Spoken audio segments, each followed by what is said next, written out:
Well, the rain clouds are finally starting to move away. The birds are back out. They're singing. There's an owl somewhere in the background. And it's time for a quick preview of what I'm going to do this Friday on the Frugal Gardeners Buy It or Build It.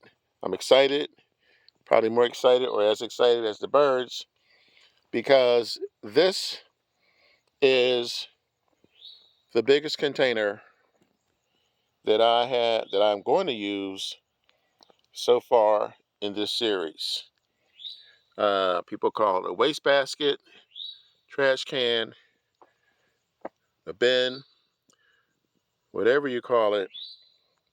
I call it my new container, my reusable container. I've used this in the past and I just cleared it out.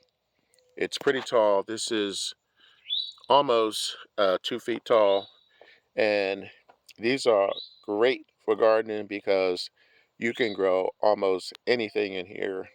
I've seen people put small trees in here. I'll give you a hint: no trees, at least not this time. But I am going to prep this bin. I'm going to clean it out. I'm going to fill it with soil, a couple of nutrients, and this bad boy is going to be put to use, put to work on Friday.